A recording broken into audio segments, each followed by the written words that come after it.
Next, we go to Five Flags Speedway, the site of the first annual Electrathon race. Ladies and gentlemen, start your batteries. An Electrathon race event is what we're really having here today. It's an event where electric vehicles built by high schools and open classes. We even have adults that will build these cars. They run on two 12-volt batteries, and they're basically a souped-up go-kart. And we're not looking at speed, we're looking at endurance. You're having to use your educational knowledge to make the vehicle run as far as it can go in a 60-minute race. The way most schools prepare for this event is they first study to see what type of vehicle they want to build. There's two types of vehicles that can be placed in this race. One is one that's built from scratch by the high school. Another one is a kit car that can be purchased. But you've got to figure out what type of track you're going to be working on, what type of speed you're going to need to run, what is the most efficient range of your motor, and try to put all of that information together to come out with a vehicle that can last the full 60 minutes of the race. Well, what I can say that I've learned from this race here is you can never be too prepared. We got up to the starting line, we were ready to go, and our throttle went ahead and fried on us. So we had to hurry up and rig in a new potentiometer for a throttle. I would say the most memorable part of this race here was getting to lap everybody. Even though we didn't get on the track at the same time as everybody else, it was great to be able to just get out there and fly by people. We had a gear issue. Our gear wheel was running too big of a gear, so we used all our juice in our battery right there to begin with, and so we're going to try to slow it down a little bit for the next race. Started off going really good. Started off going really good, except we was going way too fast and passing a lot of cars, and that just left us not much left there in about the middle of the race. The biggest challenge was probably trying to get in the car. The actual event itself is a 60-minute race that you're not looking at speed, you're looking at endurance. How far can a vehicle go in a 60-minute period? Basically, the number of laps you can complete. Speed may not be the determining factor. In fact, if you use up too much energy before the end of the race, you won't finish the race. Today, we have 7 separate participants, 10 cars. We have 7 schools and 1 open class. We actually have 1 adult that's been building Electrathon races for 13 years.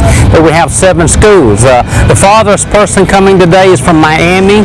We have several from Tampa, and we have Milton and Jay, Florida here. So we've got a wide variety of participants from across the entire state of Florida. I think I learned a lot about driving. This is my first year doing this. I think I will excel in that, being able to pinpoint problems and fix them immediately. Come to find out, I had a faulty amp meter. I was reading 50 amps. My engine's burning more amps than it usually does.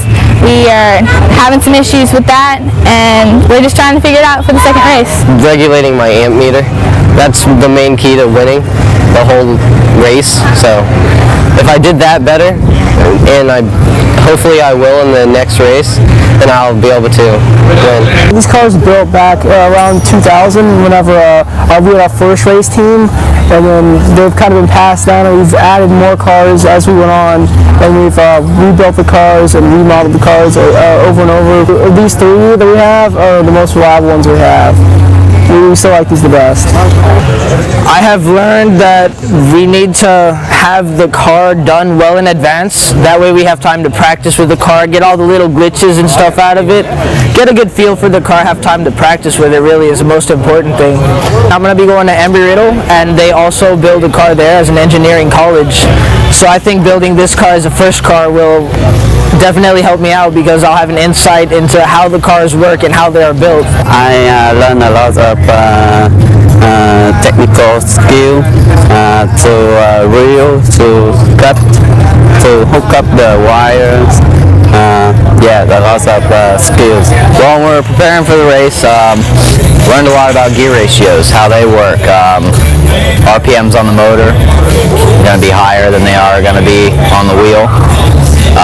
Learned a lot about amp draw, about to feed the motor, how much you need to draw when you're racing, what it needs to be at, and how long it'll take for the batteries to die down on a consistent amount of amps. I've been in Electrathon for 13 years now. My first race was in 1996. I understand the track a lot better now. That's why I have to change the gear ratio. It seems like the front stretch here is going uphill and the back stretch is going downhill, so I'm using more energy going uphill on the front stretch. One of the major goals of the Electrathon event is to bring basically a sports-like event into the classroom where students can take their knowledge and solve problems, and one being renewable energy. Today is Earth Day here in the state of Florida, and what a wonderful time to have an electric race event that's considered one of the new alternate fuel vehicles being raced around the first time around Five Flags Speedway, and helping to secure the future by teaching these future engineers on this track how to make vehicles go farther. So I started a race at Five Flags finally. Recently, the Okaloosa County School District